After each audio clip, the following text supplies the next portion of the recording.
terhormat Bapak Kepala SMA Negeri 1 Pamudiaman dan yang terhormat rekan-rekan guru SMA Negeri 1 Pamudiaman, dan ucapan terima kasih juga buat Bapak Kepala SMA Negeri 1 Pamudiaman karena telah bersedia untuk membersamai pertemuan hari ini, serta ucapan terima kasih juga buat rekan-rekan yang sudah berpartisipasi untuk ikut pada pertemuan hari ini. Selanjutnya, mari kita dengarkan dulu sambutan dari Bapak Kepala SMA Negeri 1 Pamudiaman. Assalamualaikum warahmatullahi wabarakatuh. Selamat siang, salam sejahtera untuk kita semua. Yang saya hormati Ibu Siti Hadianti Nababa sebagai pemateri serangkaian kegiatan calon guru penggerak. Yang saya hormati teman-teman guru SMA Negeri 1 Pamudiaman yang sempat hadir. Puji dan syukur kepada Tuhan Yang Maha Kuasa atas segala limpahan rahmat-Nya yang diberikan kepada kita sekalian, sehingga kita semuanya dalam keadaan sehat walafiat. Diucapkan banyak terima kasih kepada teman-teman semuanya yang sudah hadir dalam kegiatan ini sebagai bentuk dukungan kita semua kepada teman kita, saudara kita, Ibu Siti Hadianti Nababa. Semoga upaya keras yang selama ini ditekuni membuahkan hasil yang terbaik, dan insya Allah akan mendapatkan ilmu yang lebih baik pula, ilmu yang dapat diterapkan untuk kita semua, dapat diterapkan di lingkungan SMA Negeri 1 Pamudiaman, sehingga SMA yang kita sama-sama cintai ini akan memperoleh nilai positif dari kegiatan CGP tahun ini. Pada siang hari ini, topik yang akan dibahas adalah diseminasi budaya positif. Bagaimana diseminasi budaya positif ini? Nanti kita akan sama-sama saksikan dan sama-sama kita ikuti penyampaian materi dari beliau Ibu Siti Hadianti Nababa. Demikian, billahi taufiq wal hidayah. Wassalamualaikum warahmatullahi wabarakatuh. Waalaikumsalam warahmatullahi wabarakatuh. Ya, terima kasih. Selanjutnya kita masuk pada materi. Di sini Bapak dan Ibu, saya hanya mau sharing saja tentang apa yang saya sudah dapatkan dari guru penggerak terkait filosofi pemikiran Ki Hajar Dewantara, nilai dan peran guru penggerak, visi guru penggerak, dan budaya positif. Jadi keempat materi ini tidak bisa kita pisahkan karena saling berkaitan. Tujuannya apa Bapak dan Ibu? Jadi tujuannya itu agar kita bisa mewujudkan murid yang memiliki profil belajar Pancasila yang memiliki 6 dimensi seperti yang sudah kita pernah ketahui. Selanjutnya saya akan membahas inti-intinya saya. Yang pertama itu tentang filosofi pemikiran Ki Hajar Dewantara. Jadi untuk filosofi pemikiran Ki Hajar Dewantara ini, yang pertama menuntun anak menjadi manusia yang merdeka sesuai dengan kodrat alam dan kodrat zaman. Artinya kita mengajar sesuai dengan kodrat yang ada pada sang anak. Jadi bukan berarti kita mengajar, kita sesuaikan dengan keinginan kita saat mengajar. Jadi tidak seperti itu Bapak dan Ibu ya. Jadi pendidikan itu harusnya kita yang menyesuaikan dengan anak. Kebutuhan belajar anak apa yang ingin dia capai, itu yang harus kita penuhi. Jadi pendidikan itu berdasarkan kebutuhan belajar anak, bukan kebutuhan mengajar guru. Selanjutnya untuk proses pembelajaran yang menghamba pada murid sesuai dengan minat, bakat, dan kemampuan murid. Jadi artinya begini, kita sebagai pengajar itu harus melakukan proses pembelajaran sesuai dengan minat dan bakat dari murid, karena tidak semua murid itu menyukai pelajaran matematika. Tidak semua murid juga menyukai pelajaran fisika, karena setiap anak itu memiliki keistimewaannya masing-masing. Oleh karena itu, kita menyesuaikan pembelajaran ini sesuai dengan minat dan bakat dari murid masing-masing. Selanjutnya ada pendidikan harus menerapkan ing ngarso tung tulodo dan ing madya mangun kasa serta tut wuri handayani. Artinya ing ngarso tung tulodo itu kita harus berada di depan. Jadi kita harus menjadi teladan yang baik. Kemudian ing madya mangun kasa kita berada di tengah. Jadi kita merangkul. Dan yang terakhir itu tut wuri handayani, kita sebagai pendidik harus selalu berada di belakang, jadi kita akan mendorong motivasi peserta ini. Ya, selanjutnya ada nilai dan peran guru penggerak. Jadi Bapak dan Ibu, seorang guru penggerak itu harus ada 5 nilai ini di dalam diri seorang guru penggerak. Yang pertama, berpihak pada murid, kemudian mandiri, reflektif, kolaboratif, dan inovatif. Kelima nilai ini dibutuhkan untuk menjalankan peran seorang guru penggerak, di mana peran yang pertama yaitu menjadi pemimpin pembelajaran, menjadi coach bagi guru lain, mendorong kolaborasi, mewujudkan kepemimpinan murid, dan menggerakkan komunitas praktisi. Selanjutnya masuk pada visi guru penggerak. Dalam mewujudkan suatu perubahan, diperlukan visi dan strategi yang tepat untuk mencapainya. Visi dapat terwujud jika terdapat kerjasama antar seluruh warga sekolah. Oleh karena itu, dalam mewujudkan visi diperlukan langkah konkret menggunakan metode inquiry apresiatif dengan tahapan bahagia. Tahapan bahagia itu apa Bapak dan Ibu? Yang pertama, buat pertanyaan, kemudian ambil pelajaran, gali mimpi, jabarkan rencana, dan atur eksekusi. Nah, selanjutnya budaya positif. Berdasarkan penerapan tahapan bagja akan muncul kebiasaan positif yang dikenal dengan budaya positif. Budaya positif ini akan menimbulkan rasa aman dan nyaman pada murid selama proses pembelajaran. Budaya positif juga dapat mendorong murid untuk mampu berpikir kreatif, mendorong inovasi, bertindak dan mencipta sebagai proses memerdekakan dirinya sehingga murid menjadi lebih mandiri dan bertanggung jawab. Selanjutnya konsep-konsep inti yang ada pada modul budaya positif yaitu disiplin positif, teori kontrol, teori motivasi, hukuman dan penghargaan, posisi kontrol guru, kebutuhan dasar manusia, keyakinan kelas, dan segitiga restitusi. Yang pertama pada disiplin positif. Disiplin positif ini merupakan suatu pendekatan dalam mendidik anak untuk melakukan kontrol diri dan berbentukan kepercayaan diri sehingga mereka bisa berperilaku sesuai dengan nilai-nilai kebajikan universal. Selanjutnya teori kontrol. Teori kontrol dapat digunakan untuk melakukan perubahan positif dalam suatu lingkungan karena perubahan paradigma berpikir kita yang tadinya hanya berupa stimulus respon bisa menjadi teori kontrol. Selanjutnya teori motivasi, hukuman, dan penghargaan. Pada dasarnya sebagai manusia, apa yang kita lakukan memiliki motivasi baik lewat dorongan, lingkungan, ataupun orang lain. Menurut Diane Gosset dalam bukunya Restructuring School Discipline menyatakan ada 3 motivasi perilaku manusia. Yang pertama untuk menghindari ketidaknyamanan atau hukuman. Kemudian yang kedua untuk mendapatkan imbalan atau penghargaan dari orang lain.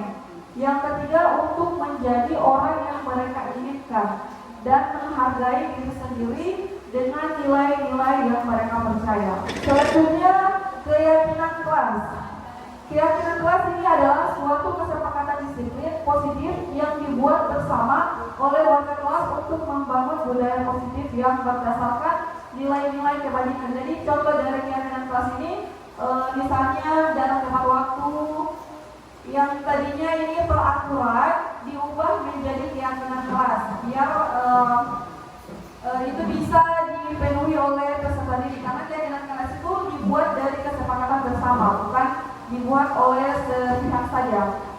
sehingga kita sebagai wali kelas baiknya di setiap kelas itu ada yang namanya keyakinan kelas seperti itu. Selanjutnya 5 kebutuhan dasar manusia menurut William Glasser.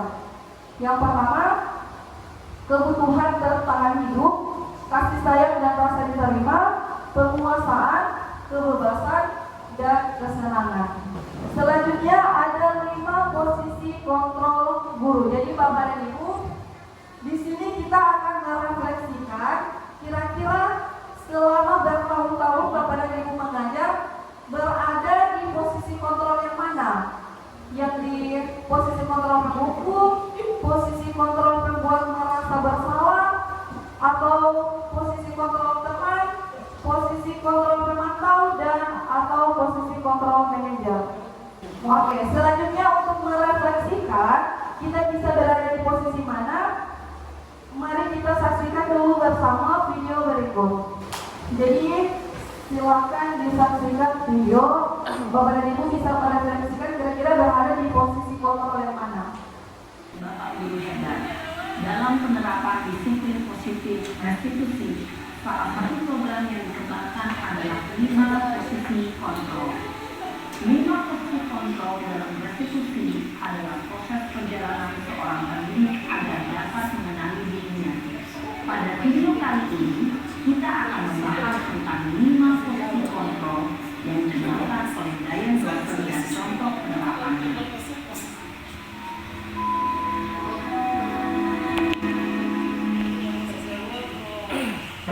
5 posisi kontrol itu adalah 1. Posisi penghukum. 2. Posisi membuat merasa bersalah. 3. Posisi teman.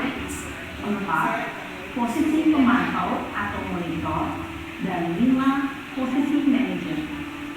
Untuk lebih memahami tentang posisi tersebut, mari kita saksikan kasus kemarin yang terlambat hadir 20 menit di sekolah dan melihat bagaimana 5 posisi kontrol dalam menghadapi masalah tersebut.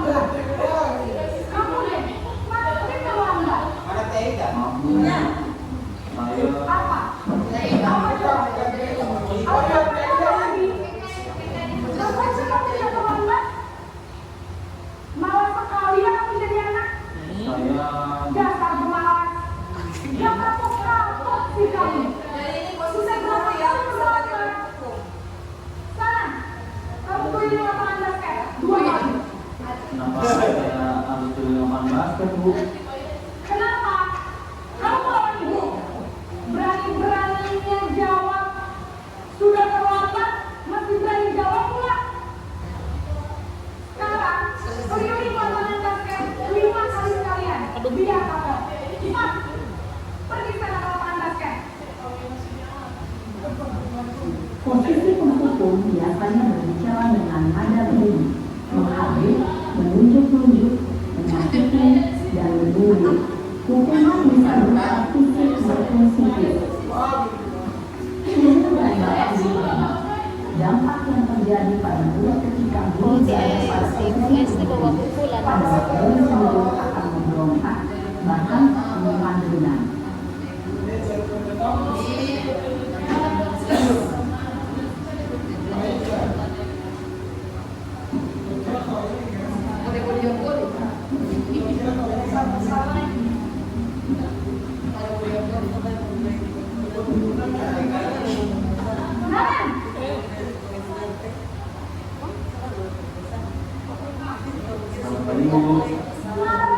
Naren, kamu kenapa terlambat lagi, Nak?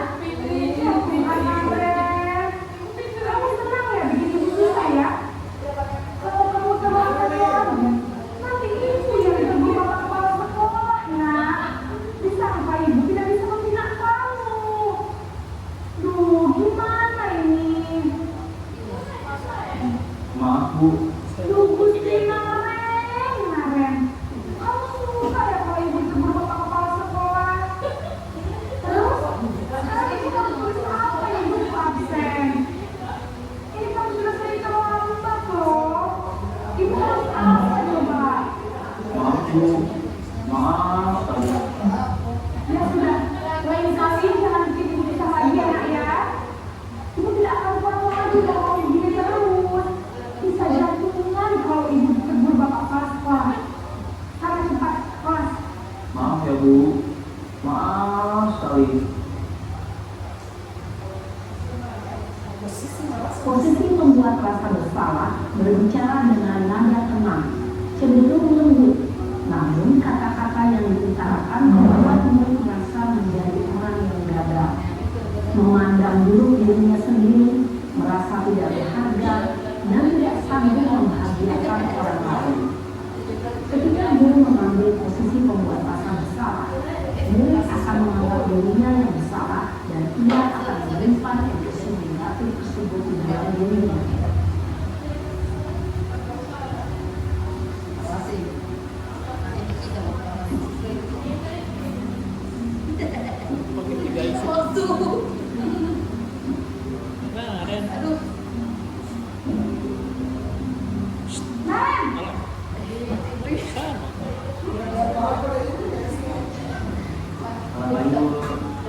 Wah, sudah jam berapa ini nak? Selamat pagi ya sayang. Iya Bu, habis ibu saya menolongkan saya Bu. Kamu malah menyalahkan ibu kamu. Kamu bukannya anak yang paling kencang. Kok terlambat sih? Iya Bu, saya memang terlambat bangun tadi. Jadi biarpun saya lari kencang, tetap nggak kencang Bu. Ya sudah sana. Nanti lain kali larinya lebih kencang lagi ya. Biar gak terlambat lagi. Bikin seneng ibu. Demi ibu. Bisa kan? Bisa lah Bu. Ya sudah sana masuk kelas. Ibu beresin urusan absen kamu. Kamu ini ada-ada saja. Dalam posisi tenang, guru berbicara dengan nada suara ramah, akrab, cenderung bersenda gurau untuk menjaga suasana tetap santai.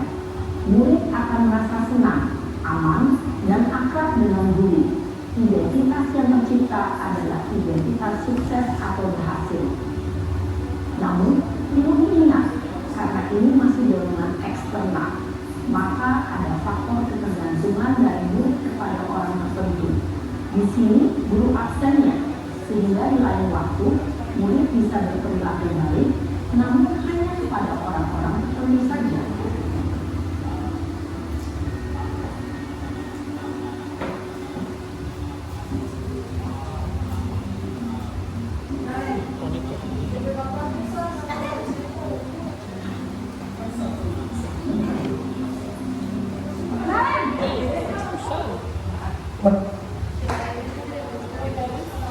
Selamat pagi Bu.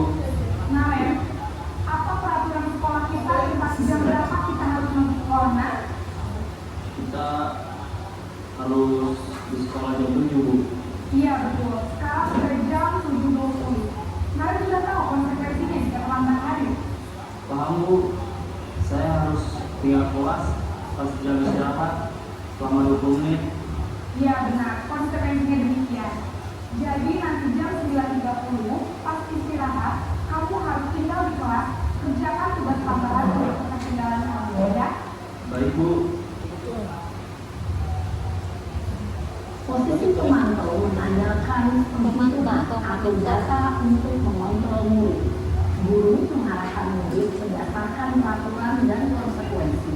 Seseorang pemantau menunjukkan bahasa tubuh dan ekspresi wajah yang datar dan cenderung formal.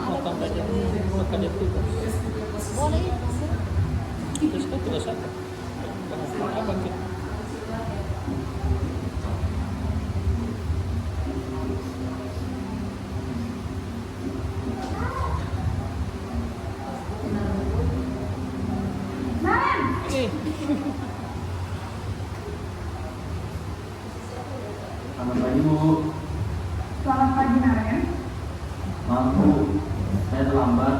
Iya, sekolah masuknya jam 7, sekarang sudah jam 7.20. Jadi sekarang bagaimana ini, Naren? Maaf Bu, saya lupa alarm saya semalam. Baiklah, menurut kamu, keyakinan sekolah yang mana yang perlu kamu tingkatkan? Menghargai diri sendiri dan orang lain mungkin ya Bu. Setuju.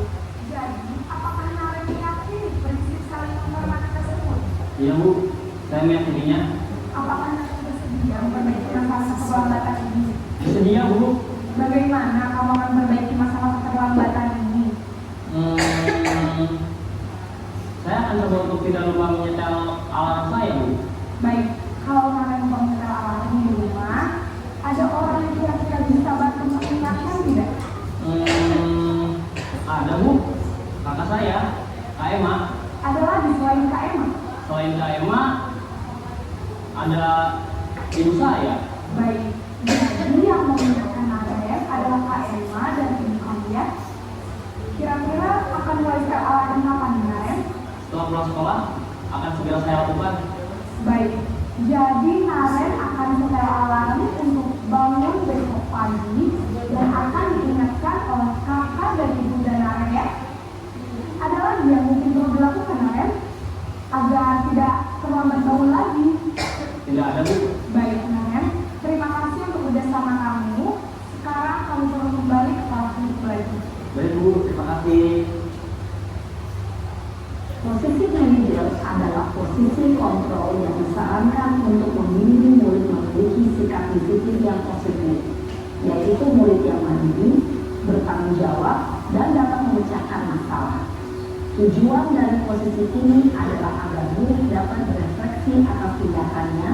Guru akan dengan tulus memberikan pertanyaan-pertanyaan bermakna, sehingga membuat murid dapat belajar dari kesalahannya dan mencari sebuah solusi untuk menyelesaikannya. Ya, baik, itulah video gambaran dari posisi 5 posisi kontrol. Jadi setelah melihat video itu mungkin Bapak dan Ibu bisa merefleksikan kira-kira kita berada di posisi kontrol yang mana. Harapannya dengan materi ini kita dari posisi penghukum bisa bergeser sampai dengan pada posisi manajer, sehingga kita semua yang ada di sekolah ini tidak ada lagi yang namanya kontrol yang penghukum seperti itu.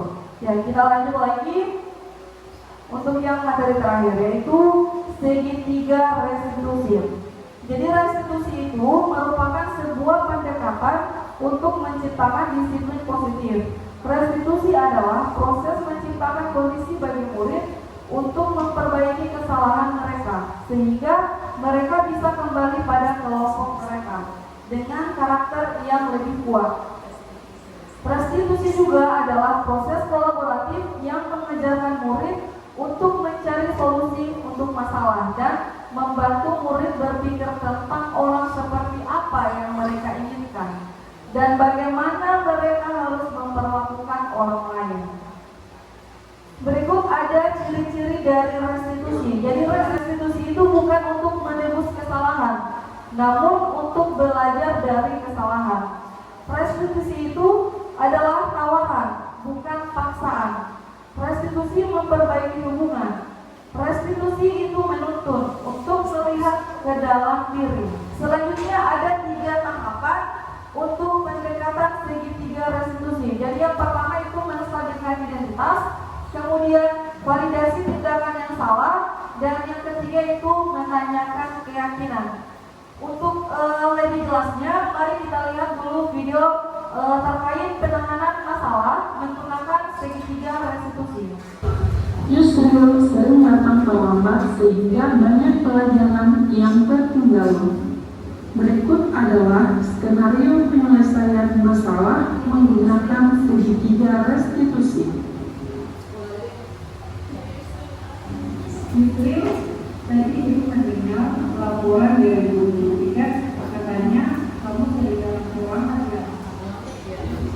Menurut pikiran kamu, sudah kali kesalahan. Dari kesalahan itu, suatu kesalahan bukan? Baik, Yusril. Dari kesalahan itu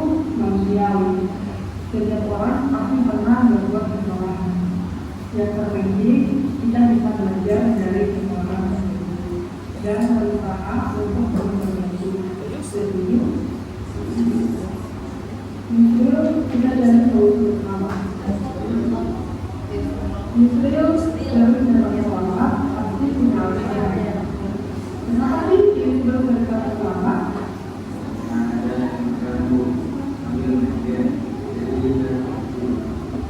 Kamu tahu dia berkata menjadi haji? Kalau terlambat dan berkata supaya yang menanggung kita tidak. Jadi kamu dan menurut kamu itu berarti tidak untuk kamu.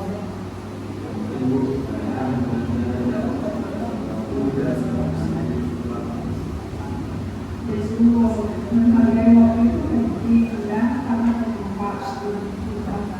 Seperti kita dapat menghargai orang yang ada di sekitar kita. Pekerjaan menjadi tidak tertentu dan kita juga dapat mengerti karakter perbedaan.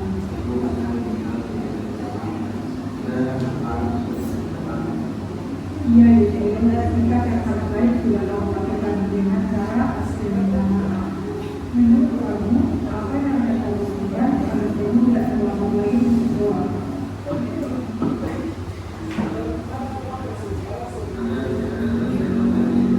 Dan Yusril, kamu sudah mendengar bahwa kamu bersama dengan orang lama agar kamu tidak bersama lagi untuk orang. Sekarang silakan kembali ke kelasnya. Ya, Yusril. Oke, jadi itu contoh kasus menangani dengan menggunakan segitiga restitusi. Jadi harapannya Bapak dan Ibu di sekolah kita nanti ketika akan menangani murid yang bermasalah itu kita akan menggunakan segitiga restitusi ini agar nanti siswa bermasalah itu tidak takut ketika diundang oleh guru. Begitu. Jadi kalau misalnya ada siswa yang lagi bermasalah, kemudian kita mengundang, kita menerapkan segitiga restitusi ini, mereka dengan senang hati ingin menceritakan sebenarnya apa yang terjadi, seperti itu ya. Jadi sekian dulu materi dari saya. Mungkin dari teman-teman yang ingin memberikan tanggapan atau saran, dipersilakan.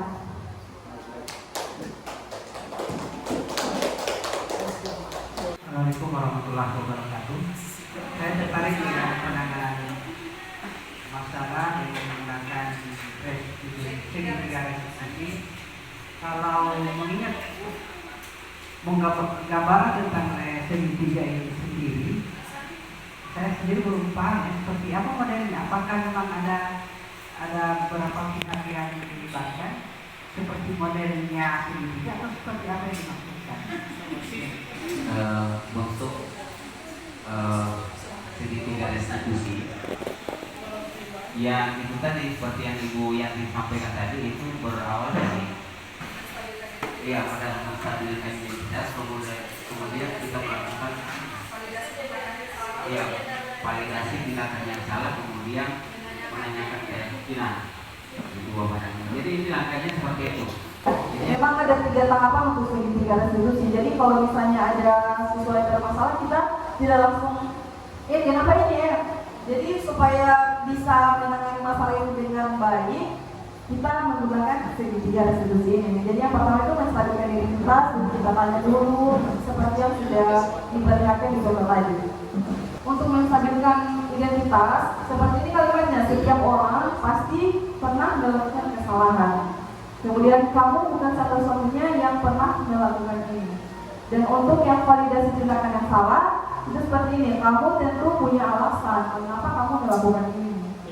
Dan adakah cara yang lebih efektif untuk mendapatkan apa yang kamu butuhkan. Kemudian untuk menanyakan keyakinan, itu keyakinan kelas apa yang telah kita sepakati. Jadi seperti di kelas saya itu saya sudah membuat keyakinan kelas, itu dibuat bersama siswa. Jadi keyakinan kelas itu ada yang disiplin, buang sampah pada tempatnya. Jadi dari permasalahan yang ada, kira-kira keyakinan mana yang dilanggar? Begitu, bisa jadi disiplin seperti itu. Sebelumnya kita tepuk tangan dulu untuk Ibu yang Bapak.